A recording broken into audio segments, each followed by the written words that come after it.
Hello বন্ধুরা, আজকে আমি যাব হুগলি নদী দেখতে।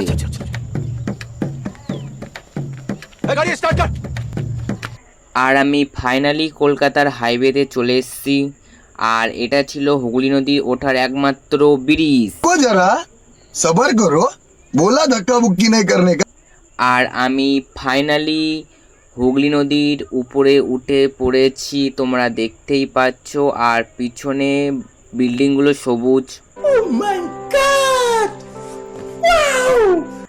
আর এই সেই হুগলি নদী যা আমি দেখার জন্য অনেক দূর থেকে এসেছি।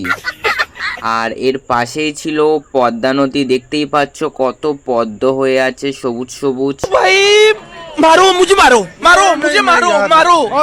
এরপরে আমি আফ্রিকার জঙ্গলে ঢুকেছিলাম বাঘ দেখতে।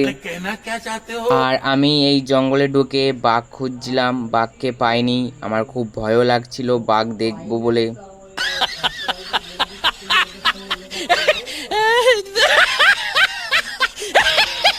তারপরে আমি বাঘকে পাইনি, বাঘ হয়তো ধরে থাকলে থাকতে পারে না, তারপরে আমি ভয়তে ফিরে গেলাম।